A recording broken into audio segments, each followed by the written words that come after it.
कबीर दास जी पहला प्रश्न पूछते हैं कि पहले पहल किसकी उत्पत्ति हुई। दूसरा प्रश्न यह है कि वह कौन जगह है जहां पर ठहरकर किसी ने सृष्टि की। ब्रह्मा, विष्णु तथा महादेव शक्ति से पैदा हुए और जीव पूर्व कथानुसार अपने अनुमान से भक्ति करने लगे। पवन, पानी और अग्नि प्रकट हुए। बहुत विस्तार से माया प्रकट हुई। अंड, पिंड और ब्रह्मांड प्रकट हुए और 9 खंडों के सहित पृथ्वी प्रकट हुई। सिद्ध साधक, सन्यासी, सूर, नर, मुनि आदि जितने संसार में जन्म लिए सब किसी अविनाशी तत्व की खोज में लगे रहे और उसी से थककर हारकर परेशान हो गए। जीव से ही शिव, ईश्वर, देव आदि की कल्पना प्रकट हुई।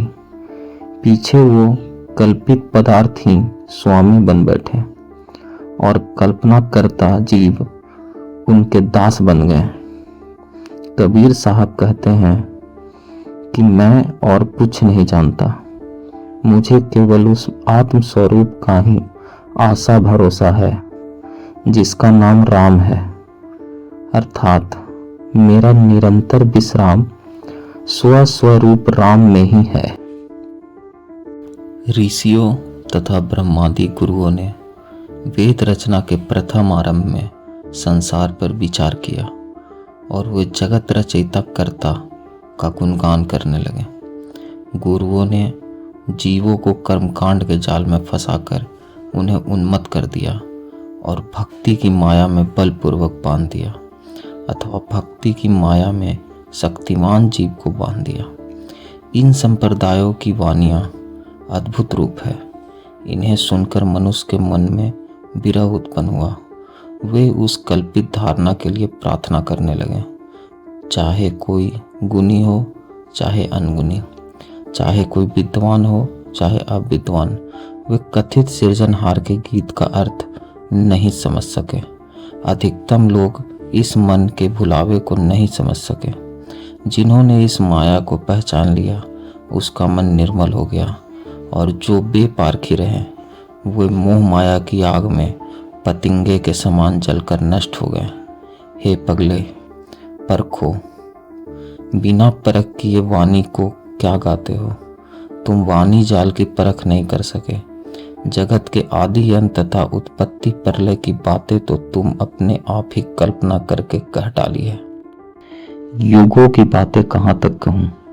संसार के लोग ब्रह्मा के स्वरूप को भूल गए, सही रास्ता नहीं परख सके, अर्थात ब्रह्मा की वास्तविकता क्या है यह नहीं समझ सके।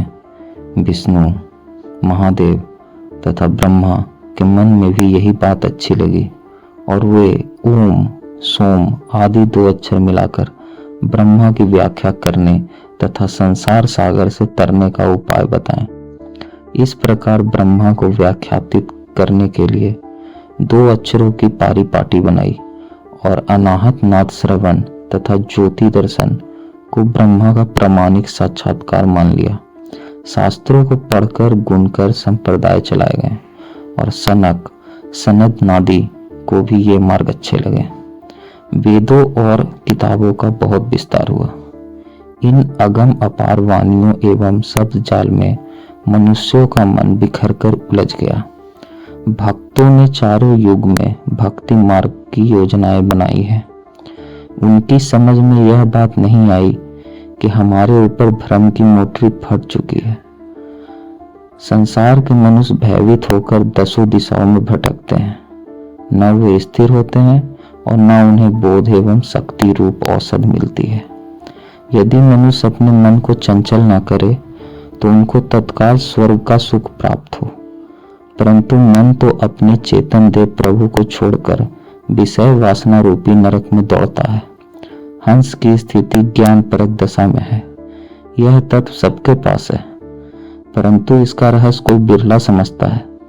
भक्त लोग भक्ति का श्रृंगार करते हैं और सब संसार सागर में डूबकर मरते हैं। बिना गुरु ज्ञान के ही यह झगड़ा मचा है। भक्तजन लोगों से मिलकर जीव के ऊपर किसी भिन्न खसम की बात बताते हैं। इस प्रकार के उपदेश युगानुयुग से चले आ रहे हैं और उन्हीं के प्रभाव में लोग प्रभावित हैं। सही बात मानने वाला कोई भी नहीं है।